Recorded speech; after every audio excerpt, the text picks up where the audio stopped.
আমরা একটি কালী টেম্পল এসেছি। এটা চেল থেকে 10 কিলোমিটার মতন।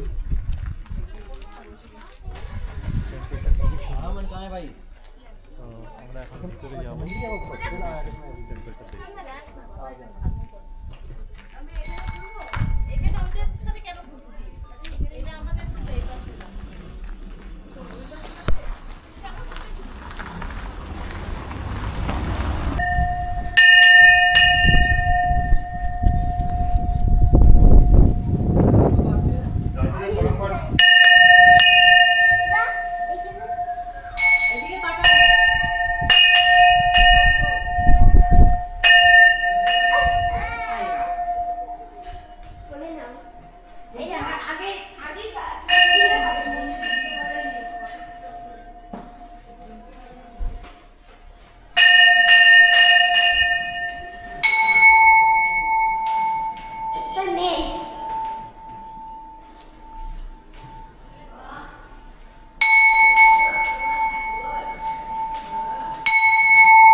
কালী টিব্বা টেম্পল, এই মায়ের মন্দিরটি আপনাদের যেতে হলে আপনারা যেদিনকা হিমাচল প্রদেশের সিমলা লোকাল ট্যুর করবেন সেদিন অবশ্যই যখন কুফরি ফাগু কমপ্লিট করে আপনারা চলে যান চেল প্যালেসে।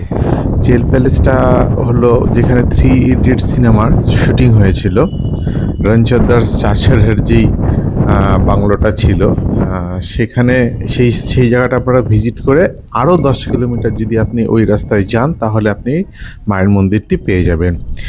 এই মন্দিরটি অবশ্যই আপনারা ভিজিট করবেন, কারণ সারাদিনের শেষে সাইট সিন করে যখন এই মায়ের মন্দিরে যাবেন দেখবেন মনে একটা প্রশান্তি লাভ করবে।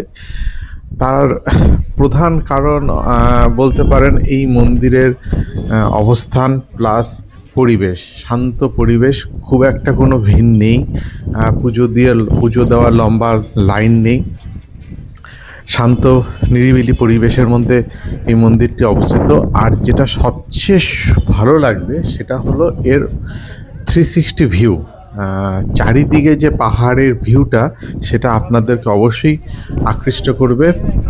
আমাকেও সেরকমভাবে খুবই ভালোভাবে আকৃষ্ট করেছে, ভালো লেগেছে। আশা করি আপনারা তো ভালো লাগবে। এর চেষ্টা করবেন বিকেলের দিকে যাওয়ার, তার কারণ অবশ্যই এটা বিকেলই হয়ে যাবে, কারণ আপনারা যখন সাইট সিন করে চেল প্যালেস দেখে কুফরি ফাগু দেখে যখন এখানে পৌঁছবেন তখন দেখবেন এটা সন্ধ্যা বিকেলই হয়ে গেছে। এখান থেকে সানসেটটা খুব ভালো দেখা যায়।